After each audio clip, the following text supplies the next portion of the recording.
ለነሽ ለነሽ ምን ሆነሽ ነው? እንትን በዚህ ጋር እኮ ሳልፍ ሀዊን አየኋትና እሷ ሳትመጣም ሰላም ልበልሽ ብዬ ነው። ደህና ነሽ? ቆይ ምን ፈልገሽ ነው የመጣሽው? ማለት እንዴ ተይ እንጂ ምሩዬ፣ ስንት ነገር አሳልፈን ስንት ነገር እንትን ብለን አሁን ምን ልትሰሪ መጣሽ? አይከብድም? እሺ ቁጭ በይ። ባትኝም እኮ ተቀምጫለሁ ምሩዬ። አንቺ የቤት እመቤት ምን አለብሽ? ፎጣሽን ለብሰሽ የምታዡ ሰው አለ እንደ ንግስት። በቃ ቁጭ ብለሻል፣ ታድለሽ። ለሁሉም ነገር ፈጣሪ ይመስገን ከማለት ውጪ ምንም አይደለም። እንዲያው ተመስገን ነው የሚባለው። እንኳን አንቺ ይቅርና ናሆሜን ከኔ ወስደሽ ተመስገን ላትይ ነው። እኔና ልጄ እንኳን ተመስገን እንላለን። አረፂ ምን ሆነሽ ነው? ተረጋጊ እንዴ። እሺ ሰው መምጣቱን ስላየሽ ነው እንደፈራሽ ታስመስይ ነበረው። ዋው የእውነት ሶሲ ትቻለሽ፣ የእውነት። ቆይ ምን አድርጊ ነው የምትያት? ልጅቷ እኮ ደህና አይደለችም። ዝም በይ አንቺ አታልቅልቂ። ካዘንሽላት ደግሞ ይዘሻት መውጣት ትቻለሽ። እኔ ደግሞ ምን አደረኩ? ልጅቷ እኮ ማውራት አትችልም። ማውራት ብችል ኖሮ እኮ። በቃሽ ኒና፣ አንቺና ኪራ አይናችሁ ታውሯል። እኔ ግን በደንብ መስማት እችላለሁ። እሺ ይቺ ልጅ በጭራሽ አላምናት፣ በጭራሽ።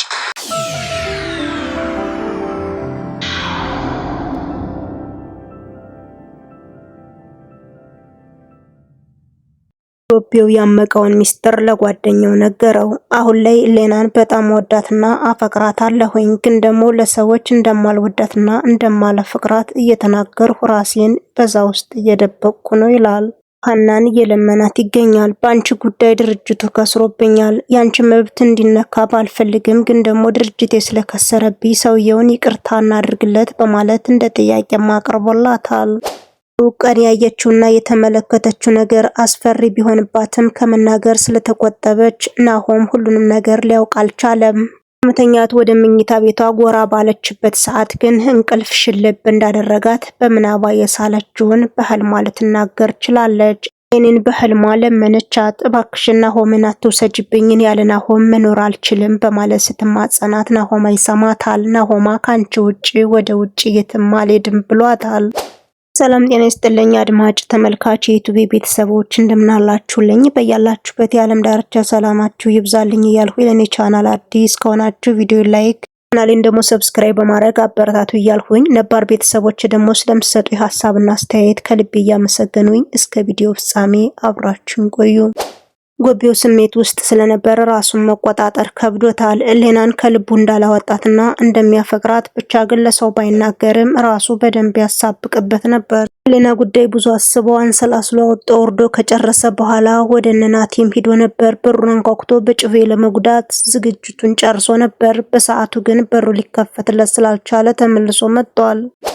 ሳንቾ ቡሌ ወይም ደግሞ የተለየ ቻፓ ሲያገኝ ብቻውን መጠቀም አይፈልግምና ወደሱ ጎራ ብሎ ነበር። ታዲያ ጎቤው ጥሩ ስሜት ውስጥ አልነበረም። በቢላ ያስፈራራዋል። ተኛለው ብለኸኝ ምን ጊዜው ትመለሳለህ? በወጋህስ ምን ሊፈጠር ነው? በማለት ብዙ ነገር ቢለውም አንተ እንግዲህ ተፈለክ መውጋት ትችላለህ፣ እኔ ባንተ አልቀየምም በማለት ግን ደስተኛ ስላልነበረ ጆሮ ሰጥቶ ካዳመጠው በኋላ ከኔ እንድትርቅ ፈልጋለሁ፣ የኔ ህይወት ይጎዳሃል፣ እኔ የራሴን ህይወት ልኖርበት በማለት እንደማስጠንቀቂያም ይነግረዋል። ጓደኛው ግን ካንተ ሩቄ መኖር አልችልም አለው። ጆከር ከእስር ቤት ያስፈታው ጓደኛው አክብሮ ጠርቶታል። አሁን ላይ እንዳትቀር እናቴ አንተን ማየት በጣም ጓጉታለችና ከባለቤት ጋር እንዳትቀር በማለት አስጠንቅቆም ይነግረዋል። ጆከር ጓደኛው በመጥራቱ ደስ ቢለውም ግን ደግሞ የደርሶ መልስ ገንዘብ ሊኖረኝም ይችላል፣ ግን ደግሞ ሰኒ ትፈቅድልኛለች ወይስ አትፈቅድልኝም በማለት ራሱ ጋር ብዙ ተተማከረ በኋላ ራሷንም ጠይቋት ነበር። ሰኒዬ አሁን ላይ የሆነ ቦታ ይዤሽ ልሂድ ብል ደስ ይልሻል ወይ ለይልሽም፣ ከደበረሽ ደግሞ መቅረት ይችላል በማለትም ጠይቋት ነበር። እኔም ነገሩ ዱብዳ እንደሆነባት ነገረችው። አሁን ላይ ቀደም ብለ ስላልነገርከኝ አላሰብሁበትም፣ ምን ብዬ እመልስልሃለሁ በማለት አንቺም አስቢበትና ለማታ ትነግሪኛለሽ በማለት ፕሮግራምም ይዞላታል። ወደ ስራ ስለሚሄድ ጽናት ምግብ እያቀራረበችለት ነው። ሮጥ እያለች ብቻ እንዳይረፍድበት እሱን አብልቶ ለመስደድ ደፋ ቀና እያለች ትገኛለች። በወሬያቸው መካከል ሌና መጣ ነበር። ምግቡ ቀርቦለት የባለቤት ምግብ ሳልበላ የትም እንቅስቅስ አልልም፣ ስለዚህ ቁጭ በይና እንብላ በማለት ምግቡንም በፍቅር አቅርበውታል። በዚህ መሃል ታዲያ ዝም ብሎ ሲያይ ሶሲ ስለሌለች በድንገት ትንታ ያስመስለዋል። ጽናትም በትንታው ስለደነገጠች ወደ ኩሽና ውሃ ለማምጣት ትሄዳለች። አሁን ላይ እባክሽን ሂጂና ሶሲን ጥሪልኝ በማለት ሌናንም ጠቀስ አድርጎ ይነግራታል። እሷ ግን ነገሩን አጣመመችው። እባክህን ተወኝ፣ እኔ ከመሃል ቤት እየተሰቃየሁ ነው ያለሁት። በዚህ በኩል አንተ፣ በዚህ በኩል ደግሞ ባለቤትህ እያሰቃያችሁ ነው። ሶሲም እያሰቃየች ነው። እኔ ማንንም ጠርቼ ከጽናት ጋር አልጣላም አለችው።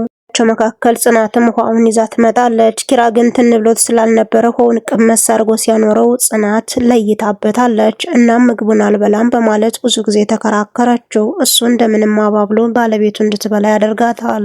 ጨዋታውን ደመቅ አድርገዋለች። እንግዲህ በርበሬውን ከበላችና ከቀመሰች በኋላ ይህ በርበሬ በጣም ያቃጥላል፣ ከሆዳችን ውስጥ ከገባ እንዴት ሆኖ እንደሚወጣ አላቅም በማለት እንግዲህ ነገሩን ጎሸም እያደረገቻት ነው።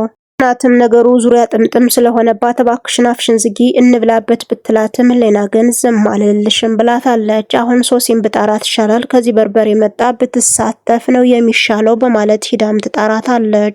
ሶሲም ተጠርታ ከመጣች በኋላ ምግቡን አቅርባ ምግቡን ግን ልትበላው አልቻለችም። ጽናትን እየተመለከተቻት ነው። ኪራም ግራ በመጋባት ምን ሆና ነው አፍጣ የምታይሽ በማለት ጽናትን ጠይቋት ነበር። ምንም እንደሌለ ነገረችው።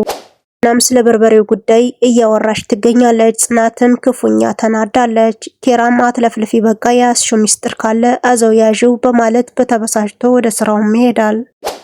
ከወንድሟ ቢሮ ከሄደች በኋላ በድርጅቱ ጉዳይ እያወራችው ነው። አሁን ላይ ያለው ነገር ሰውየውን ይቅርታ ጠይቀን ወደኛ ድርጅት ማምጣት ነው እንጂ ድርጅቱ ከስሮብናል በማለት እንደ ሀሳብ ታቀርብለታለች።